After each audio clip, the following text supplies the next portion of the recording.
Bonjour à tous, bonjour à toutes, j'espère que vous allez bien. Nous on va très bien, Betty et moi, puisqu'on sort d'un week-end où on a eu un trail assez sympathique dans les hauteurs de Lelio. C'était un très bel endroit, très beau paysage et très très bon trail. Voilà. Petite vidéo pour un peu vous dire où on en est, justement, Betty et moi, de notre vie. En gros, hein, comme vous l'avez compris, on est en Haute-Savoie, on est sur Annemasse depuis plusieurs mois, depuis le début de cet été. Mais avant ça, sur les vidéos précédentes, vous avez dû voir que j'étais sur l'Aveyron. Je travaillais pour la société Selve. J'ai fini donc mon contrat avec la société Selve. Et à ce moment-là, j'étais dans l'idée d'aller m'installer sur Toulouse et de commencer à vivre à plein temps en tant que praticien sur l'humain, on va dire, et surtout sur l'animal aussi, ou par l'intermédiaire de l'animal. Donc c'était ça l'idée. Et puis ben, finalement, ben, en plein dans mes démarches, qui était aussi en même temps de passer mon ACACED, j'ai eu un appel de mon frangin ici qui m'a expliqué que son petit frère avait eu un souci de santé. Et du coup, ben, dardard, ben, j'ai pris la décision de monter ici en Haute-Savoie le rejoindre, de venir aussi par la même occasion passer mon ACACED puisque ça se faisait en distanciel. Donc voilà, donc on est arrivé là, on a laissé tomber le projet Toulouse, on a laissé tomber le Midi-Pyrénées et les promesses de beaucoup de trails à faire dans les Pyrénées et les environs des Pyrénées.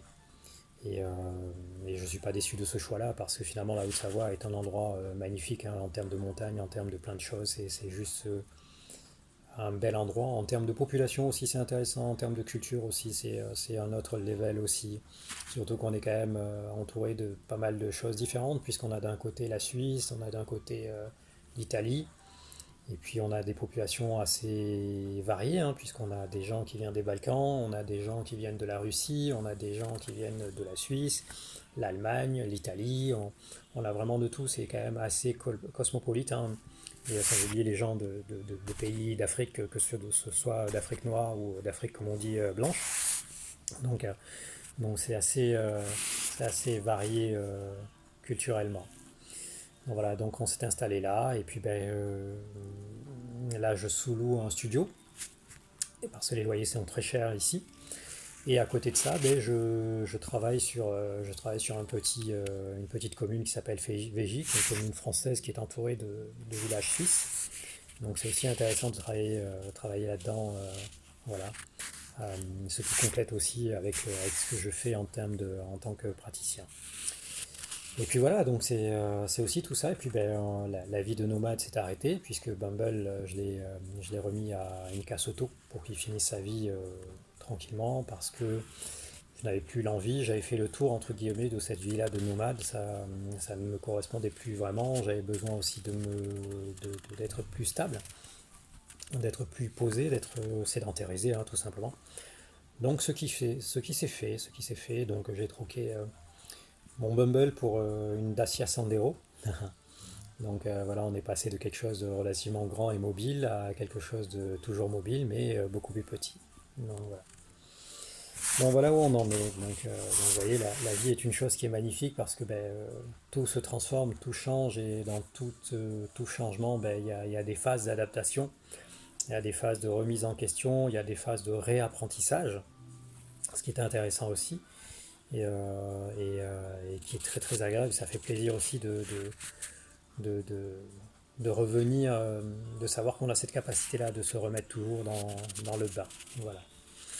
Non, voilà, et c'est intéressant parce que ben, ça nous amène à la réalité à ce qu'on appelle le réel, hein, qui est que rien n'est figé, tout est toujours transformable, tout comme l'homme lui-même est en train de continuer à évoluer, à se transformer par la réalité qui est à la fois le phénoménal du cosmique et des énergies et des rayonnements énergiques qui nous sont envoyés et qui amènent dans l'énergie de l'humain des choses et qui se manifestent autant par sa réalité, on va dire, à la fois physique et mentale.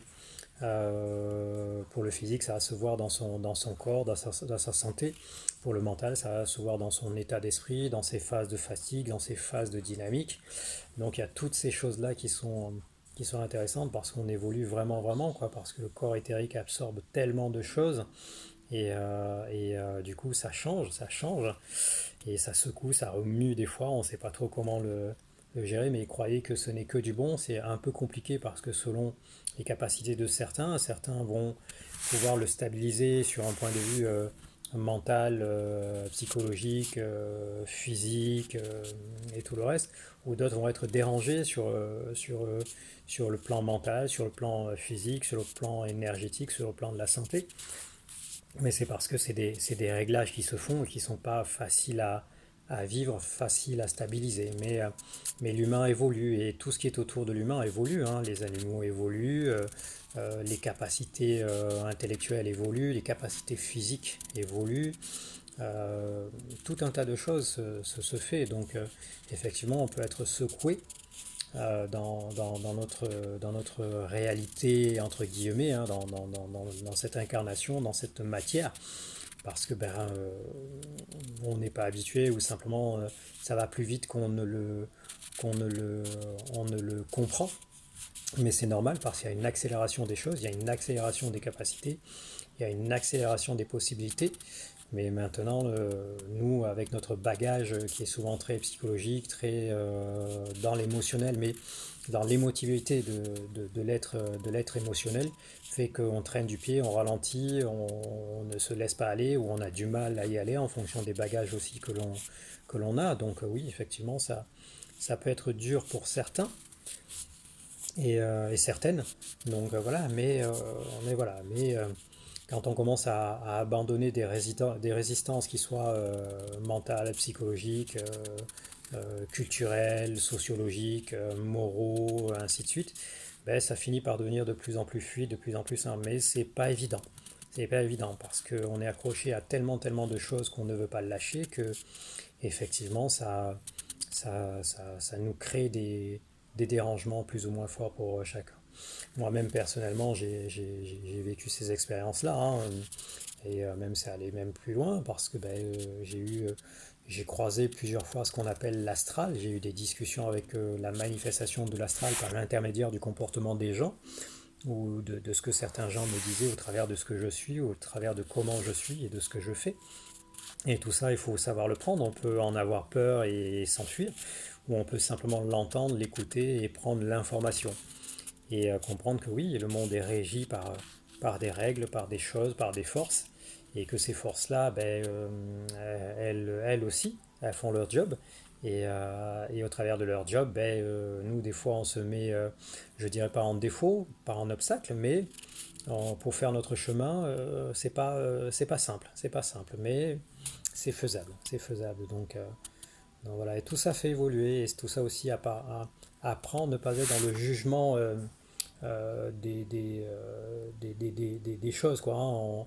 On n'est plus dans ce jugement subjectif de bien, de mal, de polarisation des choses. Non, au contraire, on va aller dans des choses qui sont nuancées, qui vont être raffinées, et que l'on va continuer à raffiner, et se rendre compte que non, c'est pas, c'est juste que il faut peut-être que dans la manière dont je fais les choses, dans la manière dont je dis les choses, dans la manière dont je vibre de certaines choses, il faut peut-être que je comprenne que c'est pas évident pour tout le monde, et il faut peut-être que je prenne ça en compte et que je fasse autrement. Donc voilà, et ça c'est valable dans tout, hein, dans les rapports humains, dans les rapports sociaux et les rapports professionnels. Voilà. Voilà, en tout cas, merci de m'avoir écouté. Passez une bonne journée, prenez soin de vous et je vous dis à très vite. Bonne journée.